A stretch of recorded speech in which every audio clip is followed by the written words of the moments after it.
شوربة خضار كيتو بس جنان جنان. كنت بعمل للولاد ملوخية، وكنت بعمل لهم شوربة لسان عصفور بالحروف، وكنت بعمل لهم فراخ محمرة. رحت بقى عاملة الاختراع ده: كوسة وبصل، بصلاية صغيرة جدا، دي نص بصلاية، ودي سبانخ. بصوا يا جماعة، شوربة كيتو بالسبانخ دي اللي مش هيجربها هيفوتوا كتير كتير كتير. الشوربة خطيرة خطيرة خطيرة بالسبانخ، مع الشوربة بقى اللي بالحبهان والفلفل، حاجة كده ايه، عظمة. وطبعا الكوسة، لو في مشروم حطوا مشروم، بس انا للأسف ما كانش عندي مشروم. بصوا تحفة. وهاجي هنا بقى انزل بعصرة الليمون الجميلة دي، وبالهنا والشفا. شوربة خطيرة خطيرة. ننزل حتة السبانخ دي اهي، بصوا بقى ريحتها.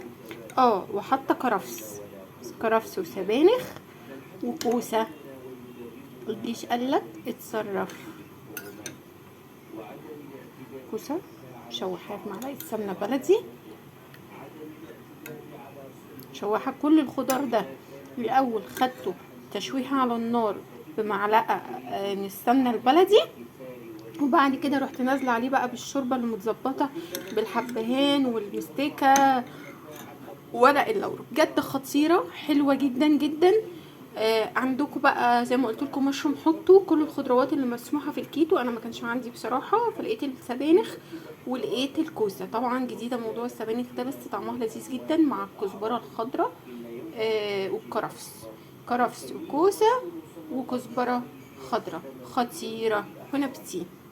خلصنا الاكل بتاعنا الجميل، الملوخيه الخطيره بسمنه بلدي تجنن، وادي الشوربه اللي بالكوسه والسبانخ والكرفس والكزبره الخضراء، حاجه كده تحفه. وادي الفراخ بتاعتنا اللي متحمره في سمنه بلدي، وادي طبق السلطه. احلى وجبه، وجبه كيتو مشبعه ومغذيه وبالف هنا على قلبكم. بجد جربوا الشوربه بتاعت الكزبره والسبانخ والكوسه دي، خطيره خطيره خطيره، جميله جدا. بون ابيتي يا جماعه. بعد اذنكم، اللي يعجبه الفيديو ويتفرج عليه مش هتخسروا حاجه والله ما بتعملوا لايك، بس هتشجعوني. يعني انتوا هتشجعوني كتير كتير كتير كتير لما تعملوا لايك. اتمنى منكم ان انتوا تعملوا لايك.